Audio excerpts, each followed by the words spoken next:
زاگونا هلبجارتنên şaredariyan dikeve warê pêkanînê de digel nerazîbûna gelek ji pêkhatiên bajêr û leyanên siyasî yên gota anha beşdarî rêveberiya Xweser a Demokrat nebûne. û tev demê ji hêla xwe ve dibêje ku deriyê hilbijartinan vekiriye ji her kesî re. Lê ev hilbijartin ne girêdayî lêvegera siyasî ne, lê ew girêdayî rêveberiya Xweser a Demokrat ne. Lêvegera siyasî yani çi dibêjin hebûnekê ku yan jî yani evekî siyasî bi mijara Kurd re micûl dibin ama ev rewşê belediyat ew tişin bi vî şeklî yani ev hilbijartinê got hene ne tişin giştî xedemîn yani tiştên amin ji bo wî jî wilo xas ne biryarekî Kurdî jê re naxwaze ji bo wî jî her kes dikare di van hilbijartina de cî xwe bigire. Em kesê ji hêla xwe ve vê biryarê napejirîne û dibêje got ev rêveberî nerewa ye û girêdayî leyanekî siyasî tenê ye.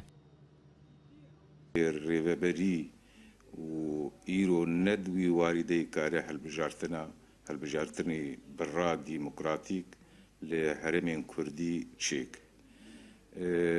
Ev rêveberî divabe berîgişî şer'iyetekê bistîne. Ev hilbijartin û ji ber Kurtiya dema wan derfet neda kesî got xwepêşkêşî van hilbijartinan bike.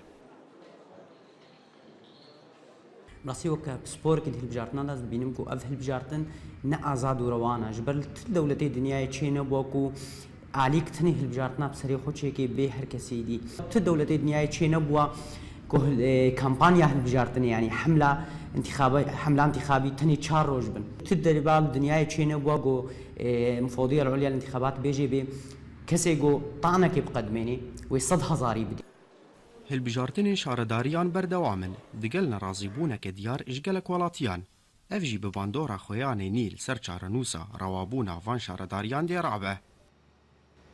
Encûmena Zagonsaz biryara hilbijartinan cîbcî dike û en kesê ji hêla xwe ve vê biryarê napejirîne û di vî warî de pirstê kirin kokelo ev hilbijartin nûnertiya hemî kolana Rojava dike an jî nûnertiya alîkî tenên dike. Ji bajarê Qamişlo bo Orient News, Ekrem Salih.